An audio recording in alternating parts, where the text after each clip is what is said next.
The new champ, Rocky Marciano of Brockton, Mass. Rocky KO'd Jersey Joe Walcott in the 13th round at Philadelphia. When Rocky fought for the heavyweight championship of the world, here I am at ringside. I'm an 11-year-old little brother of a guy in there that I think there's no human being that could ever beat my brother.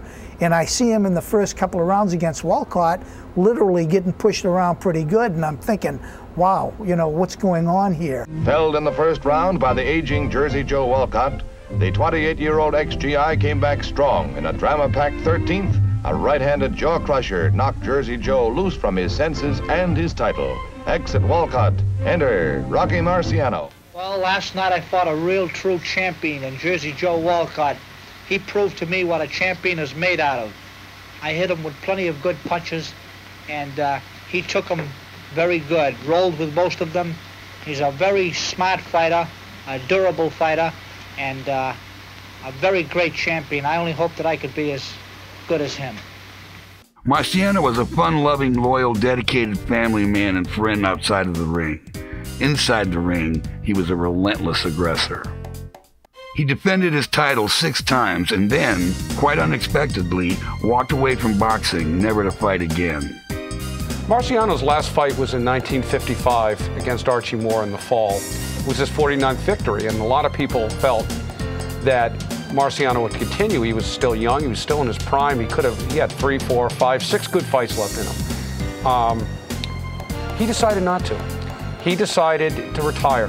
Marciano's record of 49-0. It's like Babe Ruth's record. 60 home runs. It's a magic number in boxing. And still, it stands. Muhammad Ali was born Cassius Marcellus Clay in Louisville, Kentucky.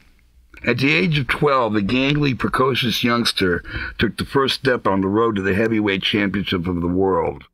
The young Clay had several inspirations, the least likely of whom was the then-reigning heavyweight champ, Rocky Marciano. He had mentioned as a young black kid from Kentucky, Louisville, Kentucky, that he would hear the name, he'd be listening to the radio, and he would describe it this way. There was this guy, Rocky Marciano. And Rocky Marciano was fighting somebody that night. It was about 9:30 Louisville time. It was a little rain drizzle outside. The car was crowded. All these black fellows were listening to the fight. And I asked them, could I listen? They didn't know me. Skinny 12-year-old kid, 13-year-old. I stopped and I listened. What inspired me to really want to be a heavyweight champion was when I heard the man say, and still the heavyweight champion of the whole world, Rocky Marciano. And I say he was a big influence in the start of my boxing career. Clay quickly established himself as one of America's top amateurs. He capped an outstanding amateur career by winning a gold medal at the 1960 Olympic Games in Rome. Following the Games, he began his professional career with a win over a fighting cop named Tunney Hunsaker. Ali's speed, elusiveness, and unorthodox approach to the sport, not to mention his colorful and outspoken personal style, both galvanized and horrified the boxing community. I'm not going to knock him out. I'm going to whoop him.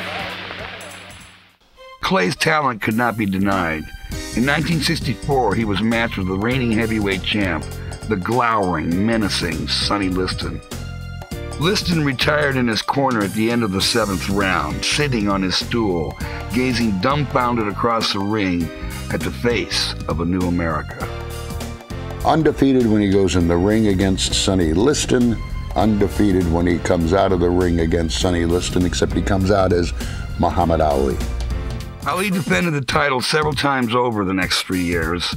By 1967, he had run his undefeated record at 27-0. Many, including of course Ali himself, began to refer to him as the greatest of all time. In April 1967, at the height of the Vietnam War, a government clerk called for Cassius Marcellus Clay to step forward for induction into the armed forces. Ali, a devout black Muslim, refused to take that step.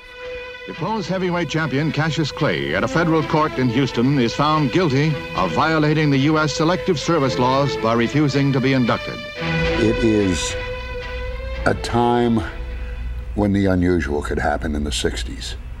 It's a time of change, it's a time of turmoil, And one of those who gets caught up in it in his own way, leads it, is the now named Muhammad Ali. Refuses to step forward for the draft in Houston.